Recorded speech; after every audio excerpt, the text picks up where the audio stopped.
آیت نمبر 25 سورہ توبہ.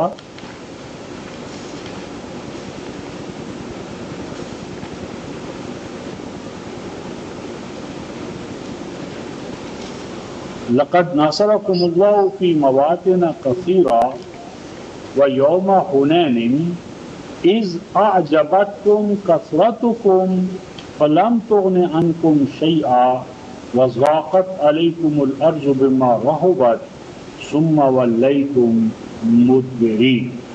یہاں دو لفظ آئے. بلا شبہ اللہ تعالیٰ نے منصور کیا تھا تمہیں فی مواطن کثیرہ. اب مواطن جو ہے یہ موطن کی جمع ہے، موطن، اور موطن ہے سچویشنز، مقامات، سچویشنز، بہت سی سچویشنز، مواقع، حالات. جنگوں میں اللہ تعالیٰ نے تمہیں منصور کیا. اور آگے میں وہ یوم حنین، اور حنین کے دن. اب حنین کوئی ایسی جگہ نہیں جس کا کوئی دن ہوتا ہے، یعنی یوم حنین سے مراد حنین کا دن اس معنی میں نہیں ہے کہ وہ دن حنین سے پیدا ہوا تھا. جس طرح ہمارا دن جو ہے وہ زمین اور سورج اور چاند ان کے باہمی تعلق سے پیدا ہوتا ہے، تو وہ یوم حنین نے پیدا کیا تھا. یعنی یہاں یوم حنین سے مراد کیا ہے؟ حنین کا حادثہ، حنین کی جنگ، حنین کی سچویشن. اب وہ حنین کی سچویشن ایک دن ہو، 2 دن ہو، 3 دن ہو، 4 دن ہو، جب تک وہ حنین کی سچویشن قائم رہی، اس دن بھی اللہ تعالیٰ نے تمہیں منصور تو کیا، لیکن اس وقت حالت تمہاری یہ تھی وہ یوم حنین، اور حنین کے دن یعنی حنین کے حادثے میں، کہ جب تمہیں تمہاری کثرت نے ایک عجیب کیفیت میں مبتلا کر دیا کہ تم نے کہا اب اتنی ہماری کثرت ہے، ہمیں کون شکست دے سکتا ہے؟ تو فرمایا کہ وہ تمہاری کثرت تمہیں کام نہ آئی، اور زمین تمہارے لیے کشادہ ہونے کے باوجود تنگ ہو گئی، اور آغاز میں تم بھاگے. ثم ولیتم مدبرین. یعنی میری مراد ہے کہ یہ یوم حنین ہے، یوم الفرقان ہے، یوم بدر ہے، یوم احد ہے، یوم الاحزاب ہے. تو یہ جتنے بھی یوم الاحزاب، یوم حنین، یوم بدر، یوم احد، یہ جتنے ہیں، اس سے مراد یعنی 24 دن رات کا جو 24 گھنٹے کا یہ مراد نہیں ہے. یعنی اس سے کھلا ٹائم مراد ہے، پیریڈ آف ٹائم مراد ہے. اور پیریڈ آف ٹائم جس میں ایک عمل ہوتا رہے، یعنی کفر کا چڑھائی کرنا اور مسلمانوں کا دفاع کرنا. اب جتنی مدت وہ رہے گا وہ ساری کی ساری مدت جو ہے وہ کیا کہلائے گی؟ یوم کہلائے گی. تو جس وقت اللہ تعالیٰ نے زمین کے بارے میں فرمایا کہ زمین کو ابتدائی سٹیج پر 2 مرحلوں میں اور پھر 2 مرحلوں کے بعد مزید اس کو تقسیم کیا، اور کہا کہ پھر ایک مزید مرحلہ اس میں وہ آیا، ابھار آیا کہ جب اس میں تری اور خشکی، بلندیاں اور پستیاں، یعنی سمندر اور پہاڑ، یہ سلسلے الگ ہوئے، اور پھر مزید ان کو 2 حصوں میں تقسیم کیا کہ جب بارشوں کا نظام آیا، اور بارشوں کے نظام کے ساتھ زمین، پہاڑوں کے اندر منرلز کا نظام آیا، اور مزید بڑا زمین کے اندر نباتاتی دور آیا. اور اس پر بہت تفصیل سے ہمارے پاس وہ ڈاکٹر بکائی، مورس بکائی، قرآن سائنس اینڈ بائبل، اس کا سائنسز کے حوالے سے یہ جو 6 ایام کی تفسیر ہے وہ بہت عمدہ کی جا چکی ہے، تو وہ ہم اس کو دیکھ سکتے ہیں. تو میری بات یہ تھی کہ قرآن حکیم نے کہیں یہ نہیں کہا کہ اگر ہم نے 6 ایام ایک جگہ کہا ہے تو دوسری جگہ کو 8 ایام، 7 ایام. ہر جگہ قرآن حکیم نے 6 ایام کے اصول کو قائم رکھا ہے. ہاں 41 9 سے لے کر 11 تک اس نے زمین کے مختلف مراحل کو بھی الگ الگ بیان کر دیا ہے، اور وہ جو 2 مراحل تھے ان کو مزید ضمنی طور پر 4 مراحل میں تقسیم کیا ہے. تو یہ ایک چیز کی تفصیل ہے، نہ کہ کنٹراڈکشن. اسی ضمن میں ہم آگے اس کی بات لیتے ہیں. تو جو اصل اس نے رفقائے محترم تضاد میرے نقطہ نظر سے ایسے اس میں جو بات بھی ایکسپلین کر رہے ہیں نا کہ یوم جو دن رات سورج کو چاند کو بعد میں لگایا. یہ تو پہلے میں نے عرض کیا نا کہ یہ جو دن کو کرتا ہے نہیں یعنی مطلب کہ چاند زمین سورج ہوں گے تو دن تو بعد میں وہی نا آسمان نچلے آسمان پہ وہ بعد میں لگائے پہلے زمین بنائی. ہاں تو یہ سورج تو تھا ہی نہیں. ہاں تو یہ تو سورج تو جو سارا نظام جو ہے نا اس کو بعد میں لیتے ہیں. اگر اس کا جو اہم تضاد ہے کہ جس کو واقعی ہم تضاد کہہ سکتے ہیں اور وہ تراجم سے بھی مطلب کچھ آگے ہے اور اس وقت تقریباً جو عالم اسلامی ہے وہ واقعی ایک تضاد کی صورت میں مبتلا ہے.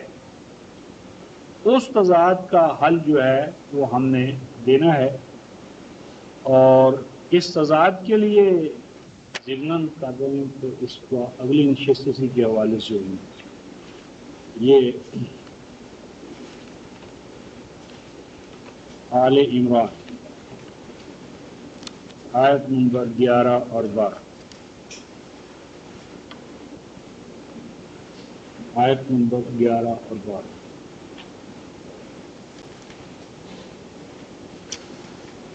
اوپر ہے جہاں سے شروع ہو رہا ہے یوصیکم اللہ فی اولادکم للذکر مثل حظ الانثیین. اور اسی مقام پر اس نے صحیح معنی میں مذاقہ اڑایا ہے اور بہت چیلنج کے انداز میں اس کو پیش کیا اس نے.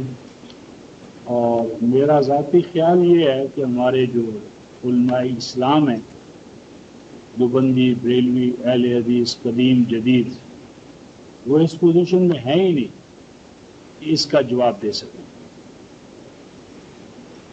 وہ اس پوزیشن میں نہیں ہے اور جب تک وہ قرآن کو قرآن سے سمجھنے کے اصول پر نہیں آئیں گے وہ قیامت تک اس کا جواب نہیں دے سکیں گے. اگلی نشست میں انشاءاللہ العزیز ہم اس پر تفصیل سے گفتگو کریں گے اور اس کا حل بتائیں گے اور جو تضاد پیدا کر رہا ہے ہم بتائیں گے کہ تضاد اس کا اپنا یا مترجمین کے ترجموں کا یا ہمارے علماء کا پیدا کردہ ہے نہ کہ کلام اللہ کا. مثلاً یہ آیت نمبر 11 اور 12 سورہ النساء یہ 95 صفحہ. یوصیکم اللہ فی اولادکم للذکر مثل حظ الانثیین. یہ ابھی ہم جو رائج الوقت ترجمہ ہے جس پر اعتراض ہے اسی کی بات کر رہے ہیں. وصیت فرماتے ہیں اللہ تمہیں تمہاری اولاد کے بارے میں. اولاد یہاں پر جمع کا صیغہ ہے اور اولاد ذکر اور انثیٰ دونوں پر مشتمل ہے. مذکر اور مؤنث اور 2 سے زائد اولاد. کیا وصیت ہے حکم الہی ہے للذکر مثل حظ الانثیین کہ ایک مذکر کا حصہ 2 مؤنثوں کے برابر ہوگا.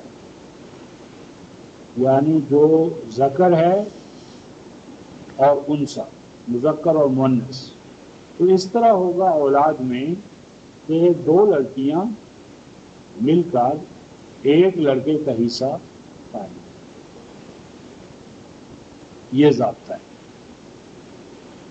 اور آگے ہے فَإِن كُنَّ نِسَاءً فَوْقَ اثْنَتَيْنِ. اور اگر لڑکیاں عورتیں مؤنث 2 سے زائد ہوں تو ان کو کیا دیا جائے فَلَهُنَّ ثُلُثَا مَا تَرَكَ. تو انہیں ترکے کا 2/3 دیا جائے. اب یہاں ہمارے مترجمین نے انہوں نے کیا ترجمہ کیا اگر اولاد والے میں صرف لڑکیاں ہی ہوں دو یا دو سے زائد کوئی تک کے دو. اب یہاں پر 2 یا 2 سے زائد یہ جو کہہ رہے ہیں نا یہ اپنی طرف سے داخل کر رہے ہیں. قرآن کہتا ہے فوق اسنت ہے. اگر وہ عورتیں یا لڑکیاں 2 سے زائد ہوں اور مولوی صاحب کہتے نہیں 2 ہوں یا 2 سے زائد بریکٹ میں وہ بریکٹ کیوں ڈالا گیا یہ آپ کو بتاؤں گا کہ اس کا ایک پس منظر ہے. اگر مولوی صاحب یہ نہ ڈالیں تو ان کی ایک روایت ہے جو اس کو چھوڑنا پڑتی ہے. روایت ہم نے چھوڑنی نہیں. قرآن کو غیر مسلم نشانہ بنائیں تو بنا تو رہے.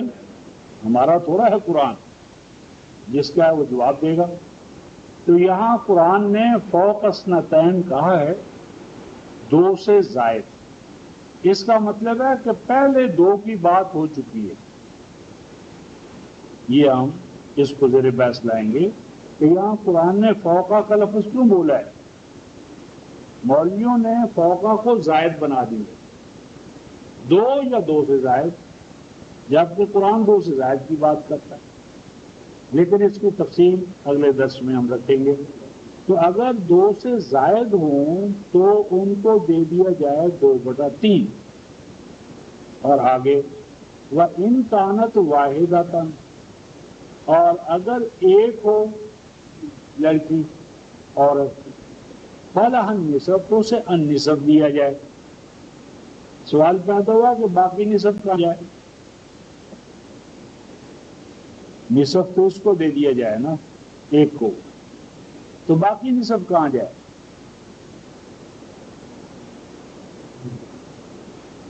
اس کا کوئی لینے والا ہے یا نہیں. اب یہاں شیعہ اور سنہ دونوں اپنا اپنا زور دکھائیں گے. وہ کہے گا باقی نصف اس کو دو باقی وہ کہے گا اس کو دو. اور ہم کہیں گے کہ یہاں النصف آیا النصف یہ الف لام جو آ رہا ہے نصف پار دا ہاف پار تو یہ الف لام کیوں آیا ہے اس کی سگنیفیکینس کیا ہے. تو بہرحال یہاں نصف پار اس نے پوچھا ہے کہ بتاؤ بھائی یہ قرآن النصف کس کو دے گا باقی نصف کس کو دے گا. پھر وہ جو لائیں گے درمیان میں شیعہ اور سنہ اس پر سوال پیدا ہوگا. اور آپ دیکھیں کہ اگر ایک لڑکی ہو تو کیا دے دیا جائے 1/2 اور 2 سے زائد یا 2 ہوں تو کیا دے دیا جائے 2/3. اچھا اب آگے والے ابویہ لکل واحد منہما السدس اور اگر ان کے ماں باپ ہیں میت کے تو ان کو دیا جائے 1/6 1/6. اچھا جی آپ دیکھیں کہ لڑکیاں ہیں ان کو دینا تھا 2/3 اور آگے ماں اور باپ ان کو کتنا دیا 1/6 1/6 1/3. تو معاملہ تو سارا ختم ہو گیا. اب اگر مثلا خامن بھی ہے تو اس کو کیا کریں گے زوجہ ہے تو کیا کریں گے. وہ کہتا ہے who will pay the exceeding bill.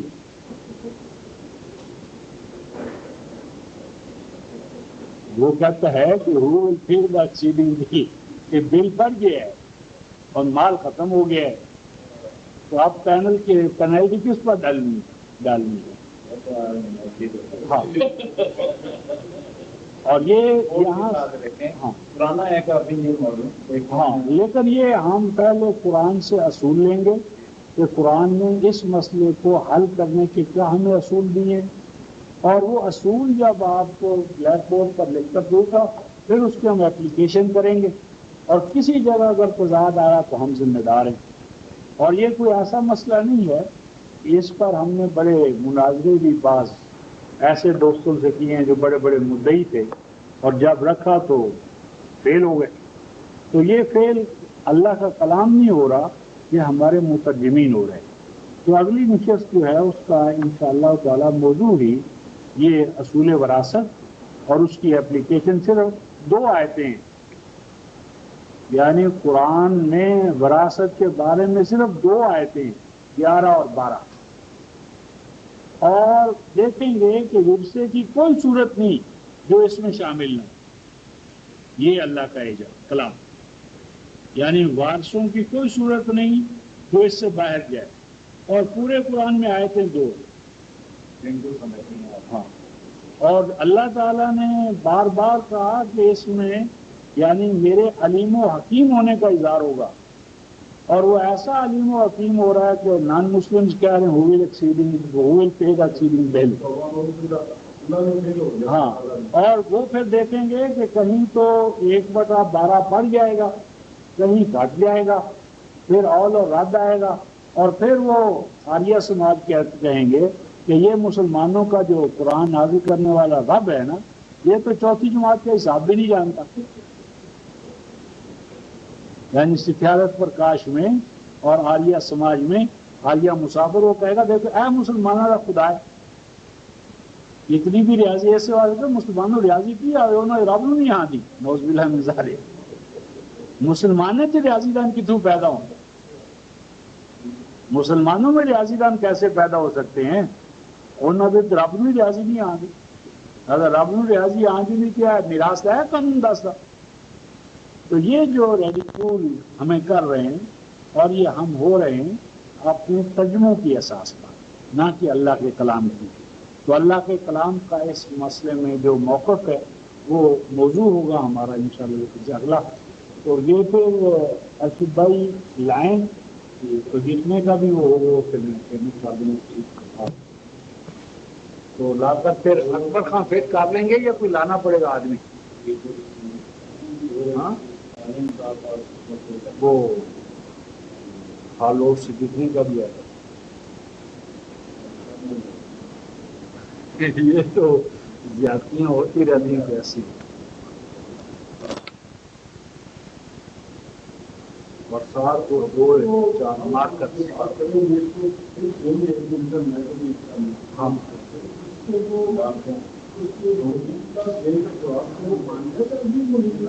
کیا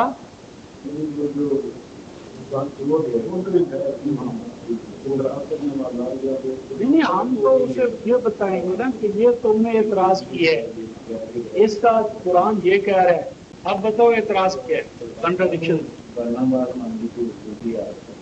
وہ میں تو جان نہیں سکتا افسر صاحب، اگر آپ وہ جائیں ادھر تو وہ جو جائیں گے نا اسلامیہ کالج کی بلڈنگ ہے، اسلامی کالج کی بلڈنگ، اس سے پہلے اگر آپ جائیں ادھر یہ کیا نام ہے ادھر یہ سنت نگر ہے، سنت نگر اس کو کہتے ہیں، سنت نگر ہاں سیکٹری سے ذرا آگے نا وہ کمشنر ہاؤس جو تھا اس سے ذرا آگے جائیں گے نا سنت نگر، تو وہاں نہیں اسلم حیات بہت پرانا ایڈوکیٹ تھا جو پیپلز پارٹی کے بانیوں میں تھا، اسلم حیات ایڈوکیٹ، اس کے مکان کے بالکل سامنے اسلامی مشن وہ تھے ان کے بانی، جن کا نام بھی وہاں 183 میں لکھو کیا ہے،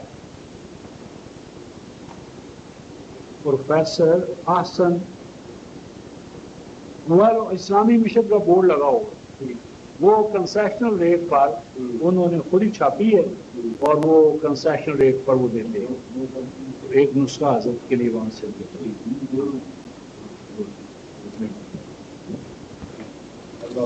اللہ